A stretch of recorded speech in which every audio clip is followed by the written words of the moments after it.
上回说到，湘北对战陵南的比赛进入尾声，三井因为疲劳过度晕倒，湘北无奈换上木木，陵南先到发飙，将比分追到65-64。田埂教练本来没有把木木放在眼里，结果木木上场没多久就命中了一个3分球，两队差距变成了4分。最后1分钟，先到极限扳回2分，樱木突然爆发一个大灌篮，帅爆全场。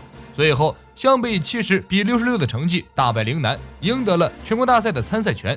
第二天一早，樱木和4个小弟一路唱着天才之歌向学校走去，幻想着自己赢得全国大赛的英姿。习惯骑自行车睡觉的流川枫直接撞过来，将沉浸于幻想之中的樱木撞飞。樱木起来要骂街，一大群女生将流川枫围在中间，对着樱木一顿贬低。这是流川枫的4人护卫队，湘北高中女子锦衣卫。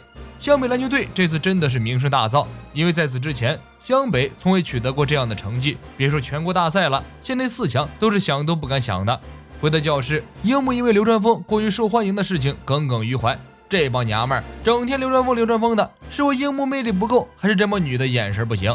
正和杨平抱怨3个女同学娇羞的递上情书，樱木当场就飘了。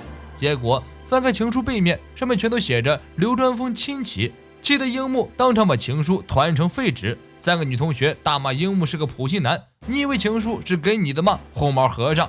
1年级走廊，晴子支支吾吾的去和路过的流川枫打招呼，流川枫面无表情走过。这时，一个涂着死亡芭比粉的大娘直接撞开晴子，她是2年级广播室的播音员，自信的认为凭借自己的死亡芭比粉，完全可以搞定1年级新生流川枫，拿到第一手采访资料。在没经过流川枫同意的情况下，摄像机拍向流川枫，流川枫压根就不理他，沉默离开。女播音员不甘心，追上去采访，活像一只狗仔。你第一次参加全国大赛选拔赛就大出风头，而且还以1年级新生的身份被评选为5位明星球员之一，请谈谈你的感想吧。流川枫瞥了他一眼，那又如何？死亡芭比粉似乎还没有意识到自己多么不讨人喜欢，反而斗志激昂，赌上这口气我也要采访到流川枫，绝对不能认输。午休时间，樱木一个人跑去篮球馆练习，晴子站在门外观望。3个月前，樱木还是一个对篮球一窍不通的外行，现在已经很可以了。晴子感慨颇深，樱木自己确实也非常努力。晴子大赞樱木是个天才。放学后，湘北篮球队的日常训练马上要开始，死亡芭比粉跑过来蹭热度。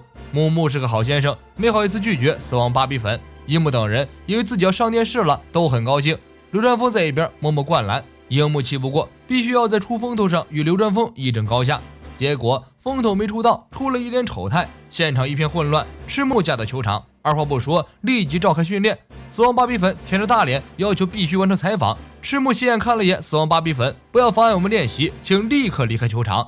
死亡芭比粉没听出来赤木的逐客令，舔着脸说：“我们可是代表全校学生来采访你们篮球队的，我认为篮球队有为全校师生接受采访的义务。”赤木忍住了给他一个大逼斗的冲动，低声说：“对于支持我们的人，唯一能够回报的就是打赢这场球赛。”大家听好了，坦白的说，我也不了解全国等级的篮球水准有多强，但是称霸全国这个梦想，我是绝对不会轻易放弃的。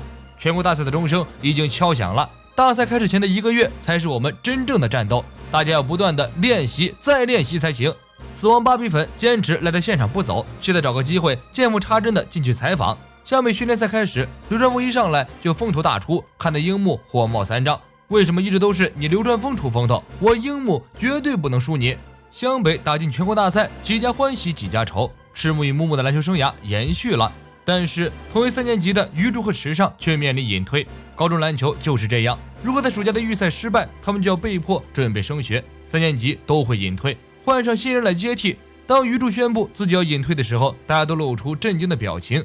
本以为鱼柱会留到冬季选拔赛的时候才隐退，因为很多3年级的学生都是打到冬天才退休的。鱼柱低声说：“这是我个人的问题，我跟父亲约好了，等到18岁就开始修行。我们家里能够继承家业的就只有我一个。”向田彦一惊讶地问：“继承家业？回家继承亿万家产吗？”鱼柱回答：“我的梦想是做一名厨师。”此言一出，大家都震惊了。原来鱼柱的爸爸是一名厨师，怪不得这小子叫鱼柱。鱼柱语重心长地说：“我们没有赢得的比赛，以后就要靠你们了。”说到动容之处，鱼柱的眼泪止不住地流了出来。后面的话，池上帮他说了出来，希望你们下一次一定要打进全国大赛。向田研一的姐姐向田弥生特意赶来采访仙道，然而仙道却刚巧不在。一说到仙道，大家就有吐不完的槽。那家伙跟流川枫一样，不会这么轻易接受采访的，也不是你问什么他就答什么的人。没有人知道这家伙在想什么东西。仙道真正的厉害之处，只有在跟他直接打球之后才能体会。他现在还没有完全成长，将来陵南会有怎么样的变化很难预测。不过鱼柱对仙道是100%的信任，正因为有仙道在，鱼柱和池上才会安心隐退。星期天的早上白茫茫，樱木和孙友们排队逛游戏房，刚好碰见了路过的阿木和清长信田。樱木与信田一见面就开始互相侮辱，吵得难分难解。阿木扯着青田闪人，当街吵架，这个人我丢不起。樱木好奇地问中年人：“你去哪里？”阿木问樱木：“你有没有听过爱之之星？”樱木表示从未听过。阿木说：“想不想一起去看看什么是全国的实力？”樱木就这样老老实实的跟着阿木和青田上了新干线铁胆火车峡，向未知的地方驶去。因为樱木没钱，路上厚脸皮的蹭了青田2盒便当、2罐可乐，还大言不惭的告诉青田：“总有一天我樱木3倍还你。”青田皱着眉头，总有一天是什么意思？你可不要赖账。樱木笑嘻嘻地说：“这样好了，全国大赛跟你们交手的时候，我可以特例放一丢丢的水，算是当做利息吧。”青田听完更来气了：“就凭你，我青田根本不放在眼里。你们湘北只有一个人配做我的劲敌，那就是流川枫。”铁胆火车侠载着樱木3人来到名古屋，这里是爱知县高中篮球预赛会场。阿木刚到这里，立即引来路人侧目。海南是神奈川的知名篮球队，阿木也是圈里的名人，人称帝王阿木。青田和樱木表示震惊，没想到阿木在名古屋也这么有名，这就是全国大赛实力的影响力吗？阿木催促青田和樱木跟上自己的步伐，决赛马上就要开始了。樱木好奇地问：“爱之之星是谁？”阿木说：“他是爱河学院3年级学生，名为朱星大，人称爱之之星。如果你们湘北想在全国大赛上力争上游的话，这个名字是你们无法回避的。”3人刚来到比赛现场的门外，就听见里面一阵哨声，接着会场的门被推开，一个穿着爱河学院队服的人被人用担架抬了出来。阿木懵了，朱星。樱木和青田更懵，这就是你说的那个爱之之星？这出场方式也太特别了。3人站到观众席后面，看清比分后，阿木少见的露出吃惊的表情。全国排名第4的爱河学院竟然在预选赛的决赛中被领先了20分，场上那个穿着白色队服的15号引起了3人的注意，看来他应该就是把朱星大撞伤的人。这个家伙确实有点猛，在场上横冲直撞，宛如一辆虎式坦克，爱河学院几乎无人可以防他。孙仲宽身高199公分，体重100公斤，只是一个1年级学生，天赋惊人，不难看出未来有可能是日本篮球界的一块瑰宝。爱河学院叫了暂停，因为这个孙仲宽扣篮后吊在框上太久，被吹了个技术犯规，爱河学院2罚2中。之后朱星大回归战场，有一期活跃表现，爱河与明丰的分数差距越来越小。孙仲宽虽然身体素质够强，但似乎脑子不大好使。教练3番5次告诉他不要在篮筐上吊太久，否则会被吹犯规。孙仲宽得意说道：“我每次扣篮都会有2-3个人躺在地上，我就喜欢吊在上面俯视他们。”因为这个弱智儿童这个奇怪的嗜好，最后导致5次犯规被罚下。爱河学院奋起直追，但是因为前半场差距太大了，爱河学院终究没能力挽狂澜。明鹏工业以爱河县第1名的成绩获得参加全国大赛的资格。爱河学院虽然也得到了全国大赛的参赛权，然而在这场比赛中，他们被孙仲宽打击惨重。这个虎式小坦克确实厉害。阿木感叹，想不到会有这一号人物存在，你们全国大赛的锋芒说不定会被他盖掉。樱木和青田一听就火了，大骂退场王，他算个什么东西，大笨蛋。阿木这一趟算是对新的对手有了一些了解，这个叫孙仲宽的估计连高沙都罩不住他，这一趟大有收获呀。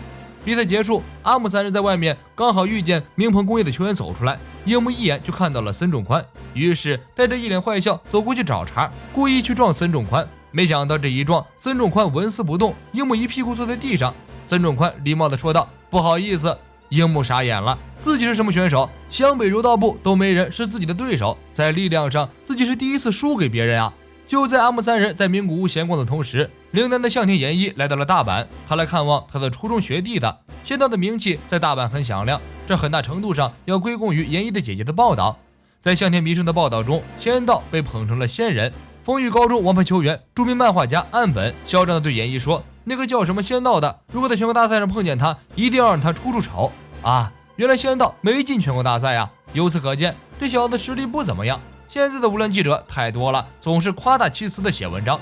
研一气得直哆嗦，指着岸本大骂：“像你这种路人脸，连仙道的一根脚趾头都比不上，笨蛋，饭桶、混蛋、可恶的风雨高中，我要调查个底儿朝天，然后将资料拷贝成无数份送给湘北和海南。